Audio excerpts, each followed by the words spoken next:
My name is Shalin Huang. My artist is Guan Xiao, and the lens is resource consumption, consumer culture, and money.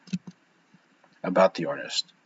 Guan Xiao was born in 1983 in Chongqing, China. She graduated from the Communications University of China and currently lives and works in Beijing, China, making art in the form of videos and sculptures. One of her exhibitions, the Fiction Archive Project, was held in the Contemporary Art Museum in St. Louis. She also had articles in the Art Forum and the Art Review. Types of materials. The types of materials she likes to use are broken parts such as the wheels off of a car, parts of nature such as tree roots, 3D printed objects, and video clips off the internet. She likes to connect the material she uses not only to give us something to look at or think about, but as a connection from art to the real world, where using a tree root can add the sense that nature is involved in the process or the meaning. How does the lens connect to Guan Xiao and her artwork? The first exhibition I'll be highlighting is Products Farming, which was displayed from February 2nd to April 20th in Germany in 2019. This exhibition wanted to show how the natural world and things like farming are becoming more foreign to people as we progress into the future. All of her work in this exhibition and the next were created in her studio in Beijing, China. It demonstrates the first part of the lens, resource consumption. She shows this off in her work with the usage of recycled materials, broken parts, digital media, 3D printed objects, and other ideas she grabs off the internet.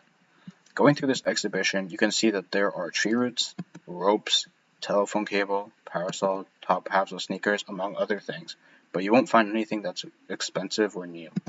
On one hand, it is demonstrating the idea that there are already a lot of resources in the reused materials, but yet more things are created in the 3D printed objects that are used. The second exhibition I'll be highlighting is the Fiction Archive Project, and it will show how Guan Xiao incorporates the second part of the lens into her artwork, consumer culture.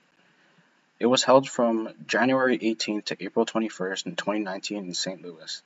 The video playing is not from this exhibition, but will show how her videos look.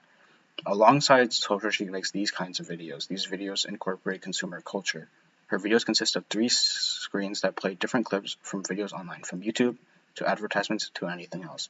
This can reflect resource consumption as there's an unfathomable amount of content on the internet, but also calls to question the attention span of the consumer and how they view life. The 3 screens playing different videos is a representation of the younger generation's lack of attention span, where they need multiple things in front of them in case one becomes uninteresting for just a moment. Additionally, it can show the perspective of people. There is always more than one thing happening at a time, and you want to know what's going on in all 3 videos, but yet it'd be very difficult to do this, which reflects life because there are multiple things happening and you may want to focus on everything that's going on, but it's also not possible. This exhibition focuses on the video aspect of her art. The main feature is the 3 screens.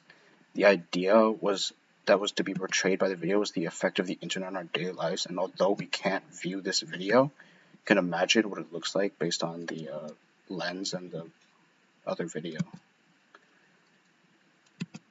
The last part of the lens is money. This is reflected in both of her mediums of art. In her sculpture, she used recycled materials, used parts, and 3D printed objects, which can either be considered as cheap or maybe even junk.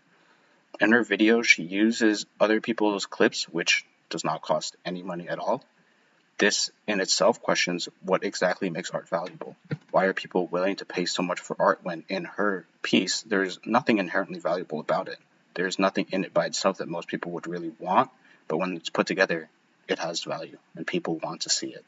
You can see from other exhibitions, these 2, that they share the same idea as the other 2 that were previously highlighted, and they also do not have any inherent value in the materials that she used. They're all reused.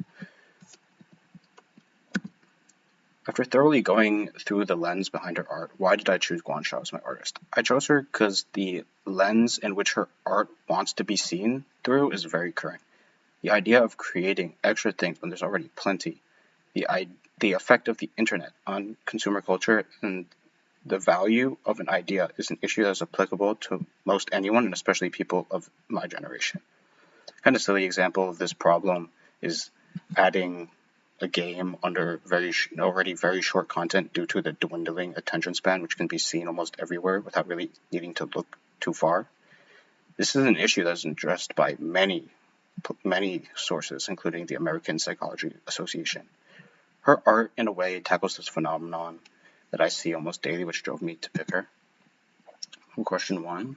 In Exhibition 1, Products Farming, Guanshao attempts to demonstrate how nature is getting further and further from the normal and present life.